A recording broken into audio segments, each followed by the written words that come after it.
if India and China becomes Europe and America. But I want you to think a little bit, what will happen if you become like India and China? Think about it. I think that should be the goal, isn't it? Should you have, yeah? Yeah, that should be the goal.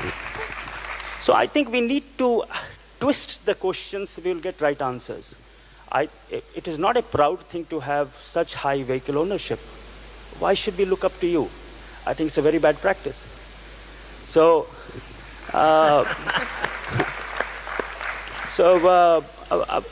and that's what, you all are economists, and I'm not an economist, thank God. But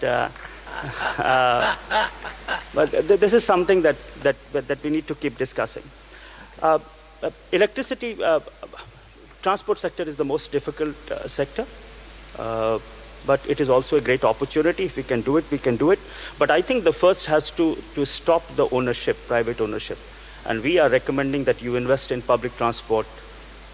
Before you open up electric car, you should open up electric buses. That's what we think will be important. There was a question on is industrialization necessary to provide electricity access? That's what we have seen in number of countries. But in last 6-7 years in India, electricity access has happened independent of industrialization. And that's the same experience in China. If you have a very strong political will to provide electricity access, it need not hinge on industrialization to achieve that.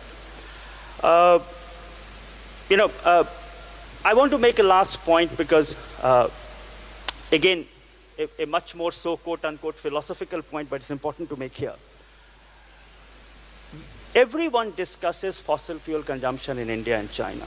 No one discusses fossil fuel consumption in US and Europe. Okay? The fact is, Germany still is building coal-fired plant. US is largely moving to shale gas. Okay? I think there has to be balance in focus if we really want to solve problems. Only focusing on India and China is not going to solve the global energy and environmental challenge. Okay? I think the focus has to be balanced and on everyone, and a collaborative approach of sharing and learning from each other. Then only we will solve climate change, energy poverty, and provide the basic essential of lives to everyone. Thank you very much.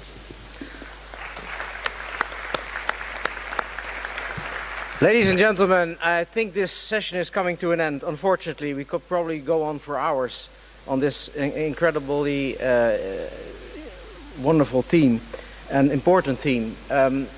I'm not going to try to summarize. Let me just say that for me, personally, as a moderator, the important takeaway here is that, of course, as the central theme is the energy markets are transforming tremendously in the emerging and developing countries.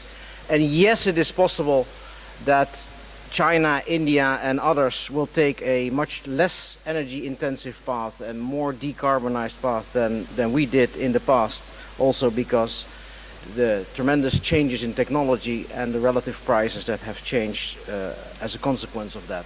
Please join me for a last round of applause for our wonderful speakers.